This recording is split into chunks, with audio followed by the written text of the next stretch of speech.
यहाँ कतिपय साथीहरूले विरोधको लागि मात्र विरोध गर्नुहुन्छ। हर्क साम्पाङले लेख्नुहुन्छ बोल्नुहुन्छ भनेर विरोध गर्नुहुन्छ। तर हर्क साम्पाङले त्यो लेख्नु भएको स्टाटस चाहिँ देख्नुहुन्छ तपाईँहरू। तर हर्क साम्पाङको हातमा ठेला उठेको तपाईँहरूले देख्नुहुन्न कि यही हर्क साम्पाङले ल्याएको पानी खाने होइन।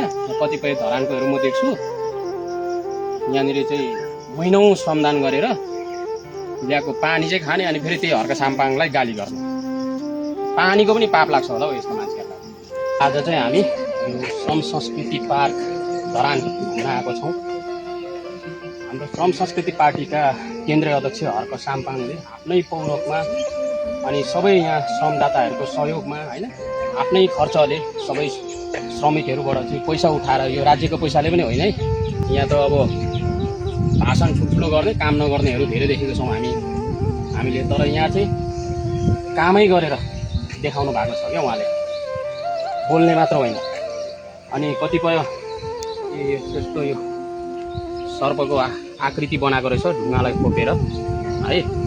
यहाँ कतिपय साथीहरूले विरोधको लागि मात्र विरोध गर्नुहुन्छ। हर्क साम्पाङले लेख्नुहुन्छ बोल्नुहुन्छ भनेर विरोध गर्नुहुन्छ। तर हर्क साम्पाङले त्यो लेख्नु भएको स्टाटस चाहिँ देख्नुहुन्छ तपाईँहरू। तर हर्क साम्पाङको हातमा ठेला उठेको तपाईँहरूले देख्नुहुन्न कि होइन।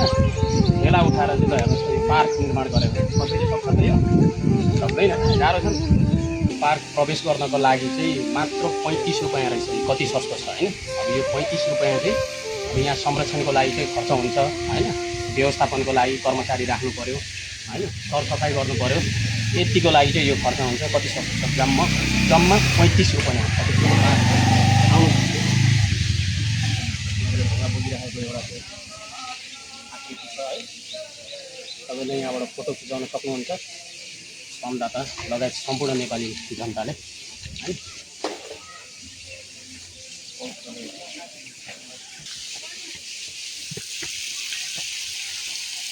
ल यहाँ यसरी जसले चाहिँ आर्थिक सहयोग गर्नु भएको छ नामसहित लेखिदिनु भएको छ। रुपैयाँमा पनि लेख्नु भएको छ। बेलायतबाट सहयोग आएको रहेछ। 50 पाउन्ड 60 पाउन्ड होइन। सबै जसले सहयोग गर्नु भएको छ यहाँनिर नामसहित लेखिदिएको छ। कतिपयले चाहिँ हिसाब मागिराख्नु भएको छ होइन। हर्क साम्पाङलाई हिसाब मागिराख्नु भएको छ। यहाँ आउनुहोस्, यहाँ छ हिसाब प्रष्टसँगले यहाँ शिलालेखमै उल्लेख गरिदिएको छ। कति रमाइलो छ त हाम्रो श्रम संस्कृति पार्क। सबैजना घुम्न आउनु।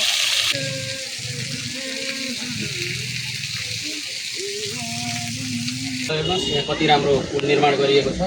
यहाँ खोला छ, यो सर्दु खोला हो।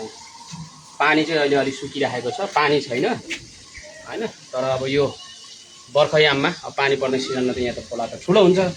अनि यहाँ पुल एकदम व्यवस्थित तरिकाले बनाइएको छ। कसले कति रुपैयाँ सहयोग गर्यो भनेर ठेगाना सहित छ है। हिसाब खोज्नु आउनेहरूले फेसबुकमा हिसाब खोज्ने होइन, यहाँ आउने शिलालेख छँदैछ है। मैले भन्दैछु विरोध गर्ने हो तर गलत कामको विरोध गर्ने हो। विरोधको लागि मात्र विरोध गर्ने होइन। फरक पार्टीको फरक विचारको भन्नु बित्तिकै यहाँ त विरोध गर्ने नेपालीहरूको कुसंस्कार चाहिँ मौलाउँदै गएको छ। This fish pond is sponsored by Suman engineering limited Hong Kong. ल यो चाहिँ हङकङले सहयोग गरेको रहेछ है।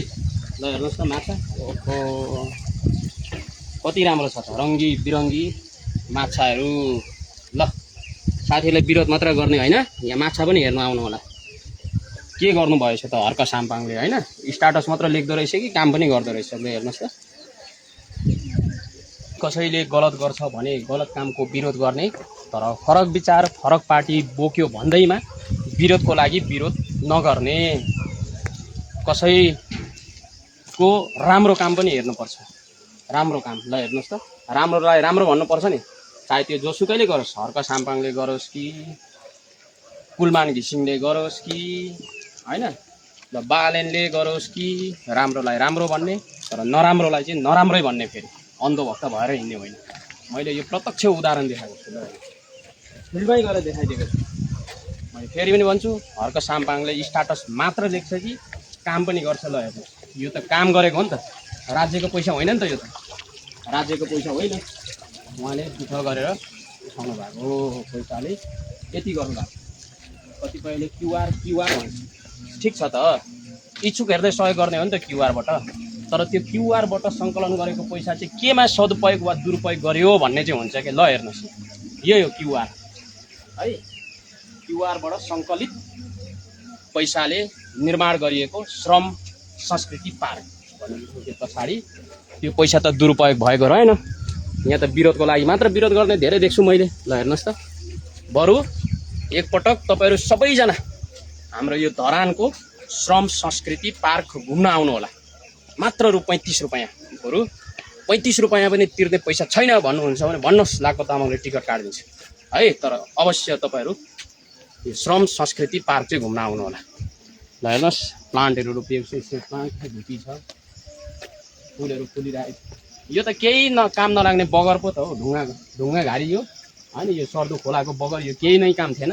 अहिले कति पुरै हरियाली पार्कमा परिणत गराउनु भएको छ। ल यहाँ भगवान् बुद्धको पनि रहेछ मूर्ति। यहाँ चाहिँ प्लिज नो इन्ट्री भनेर बोर्ड राखिएको छ। भगवान् बुद्धको मूर्ति पनि राख्नु भएको रहेछ। अनि यत्रो मोटो पाइपबाट चाहिँ पानी लगिएको रहेछ धरानको लागि। भनेपछि कति किलोमिटर लामो छ, कति चाहिँ दुःख गरेर चाहिँ बनाएको होला कि यो। अनि है प्रत्यक्ष उदाहरण ल्याउनु, यही हर्क साम्पाङले ल्याएको पानी खाने होइन। यहाँ कतिपय धरानकोहरू म देख्छु, यहाँनिर चाहिँ महिनौँ श्रमदान गरेर ल्याएको पानी चाहिँ खाने, अनि फेरि त्यही हर्क साम्पाङलाई गाली गर्ने। पानीको पनि पाप लाग्छ होला हौ यस्तो मान्छेहरूलाई।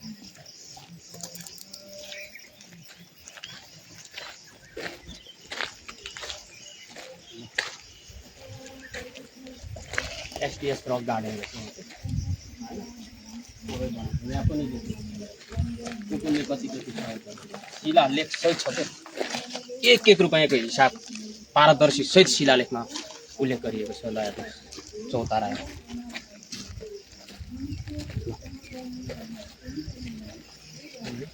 ढुङ्गाहरू कति